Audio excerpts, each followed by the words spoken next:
High friends, welcome to my channel Sumana সালদে cooking in Bengali. আমার চ্যানেলের আরেকটি পর্ব দেখার জন্য আমি আপনাদের সকলকে সাদর আমন্ত্রণ জানাচ্ছি।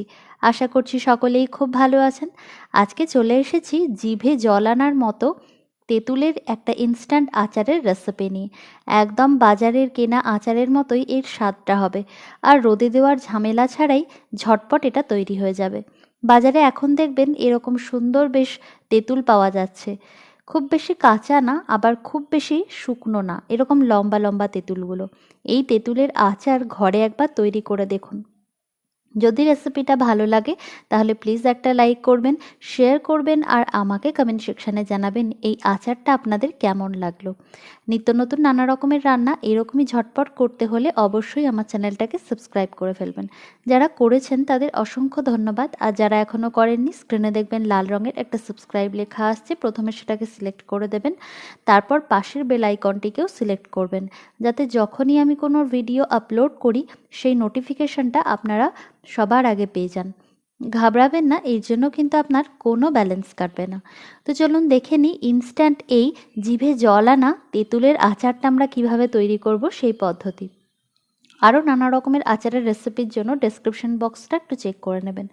আমি বাজার থেকে দেখুন এরকম 300 গ্রাম তেঁতুল কিনে নিয়ে এসেছি। এই তেঁতুলগুলো কিন্তু খুব বেশি পাকা না আবার খুব বেশি কাঁচাও না। এই তেঁতুলের আঁশগুলোকে এভাবে ছাড়িয়ে নিতে হবে।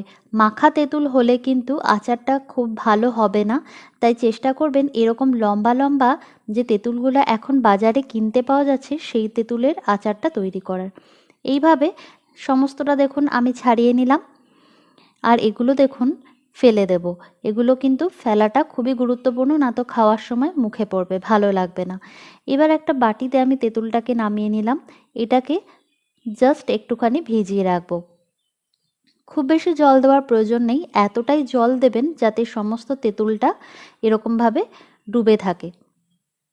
এইভাবে দেখুন আমি প্রায় 2 কাপ মতো জল দিয়েছি, এটাকে ভিজিয়ে রাখলাম। এবার একটা মশলা তৈরি করতে হবে, আচার বলে কথা, তাই ফ্রাইং প্যানে দেখুন আমি 6খানা শুকনো লঙ্কা দিয়ে দিলাম।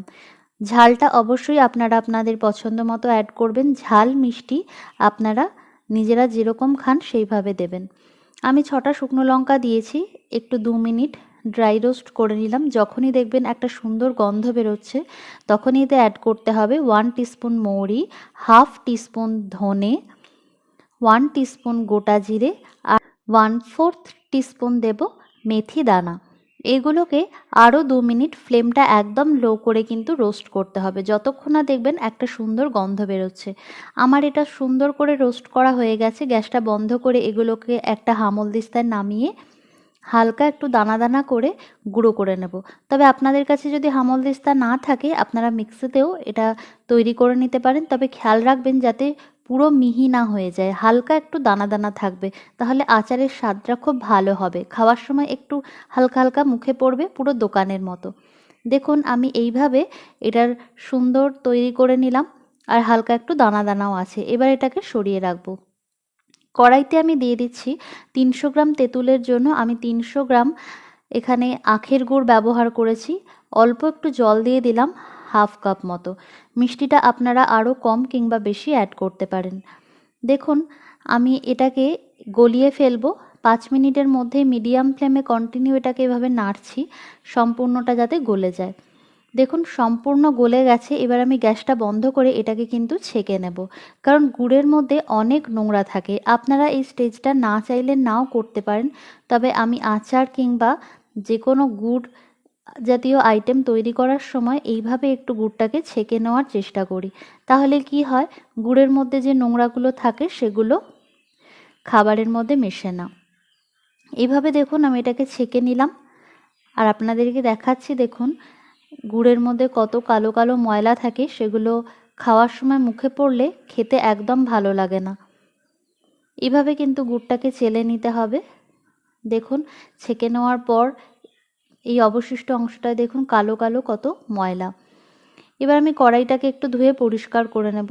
ধুয়ে নিয়েছি, এবার ওর মধ্যে ছেঁকে নেওয়া গুড়টাকে অ্যাড করে দিলাম। এবার গ্যাসটা আবার অন করে দিলাম, দিয়ে 3 থেকে 4 মিনিট মিডিয়াম ফ্লেমে কন্টিনিউ এটাকে দেখুন এইভাবে ফুটিয়ে নিলাম। এবার ফ্লেমটাকে একদম লো করে দিয়ে যে তেঁতুলটা ভিজিয়ে রেখেছিলাম সেটা অ্যাড করে দিলাম। আর তেঁতুলের যে জলটা আছে সেটাকে কিন্তু ফেলবেন না, ওই জলটাকে ছেঁকে এই আচারে ব্যবহার করব। আগে একটু মিশিয়ে নিচ্ছি, তারপর তেঁতুলের ওই জলটাকে ছেঁকে দিয়ে দেব এর মধ্যে।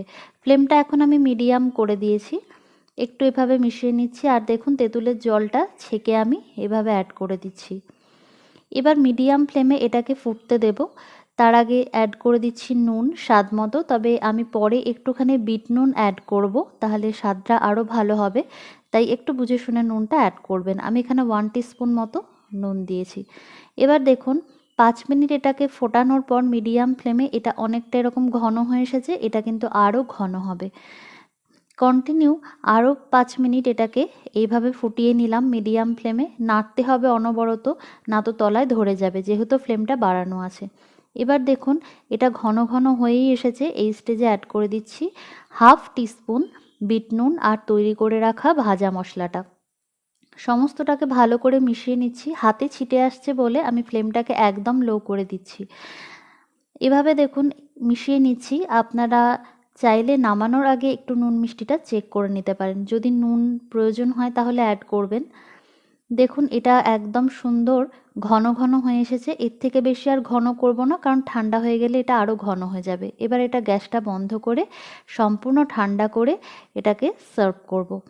তবে আপনারা একটা কাচের এয়ারটাইট কন্টেনারে এটাকে স্টোর করুন, অনেক দিন পর্যন্ত দেখবে ভালো থাকবে।